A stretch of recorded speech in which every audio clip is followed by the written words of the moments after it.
Scientific lesson learned. Went onto YouTube, found out about WD-40, which I mentioned in my previous video, which was a few minutes ago. Followed directions, sprayed it very heavily, left it on 10 to 15 minutes. Then my feeling guilty relative cleaned it. Fantastic job.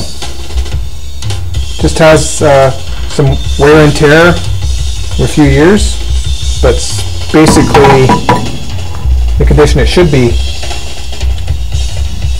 No more tattoo. And a scientific lesson learned. Thankfully.